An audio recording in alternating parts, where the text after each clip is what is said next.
NQT ఎట్లా register అవ్వాలి. So, గూగుల్‌కి వెళ్లి టీసీఎస్ నెక్స్ట్ స్టెప్ అని చెప్పేసి టైప్ చేయండి. ఫస్ట్ లింక్ క్లిక్ చేయండి. మనకి వెబ్‌సైట్ అనేది ఇలా ఓపెన్ అయితది. సో, మీరు ఆల్రెడీ రిజిస్టర్ అయిపోయి ఉంటే లాగిన్ క్లిక్ చేయండి. లాగిన్ క్లిక్ చేసిన తర్వాత మన మెయిల్ అడుగుతుంది. మెయిల్ అలాగే క్యాప్చా ఎంటర్ చేసి నెక్స్ట్ నొక్కండి.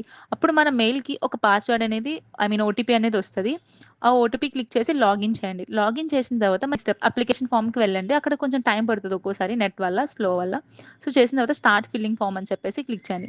చేసిన తర్వాత జస్ట్ మనం ఆల్రెడీ డేటా అనేది ఫిలప్ చేసాం కాబట్టి just save and continue, save and continue అట్లా చేస్తూ ఉండండి. లాస్ట్‌లో మన సీవీ అడుగుతదనమాట. అక్కడేంటంటే మన రెజ్యూమ్ అప్‌లోడ్ చేయాలి. బ్రౌజ్ అండ్ అప్‌లోడ్ అని చెప్పేసి మీ సీవీ అప్లై చేయండి. చేసిన తర్వాత మనకి ఐ అగ్రీ అని చెప్పేసి సబ్మిట్ అప్లికేషన్ ఫార్మ్ చేయండి. అక్కడ కొంచెం పాపప్ అనేది వస్తది మెసేజ్. ఎస్ అని చెప్పేసి క్లిక్ చేయండి. ఎస్ క్లిక్ చేసిన తర్వాత మనకి టెక్ సెంటర్స్ అని చెప్పేసి సెలెక్ట్ చేసుకోవాలి.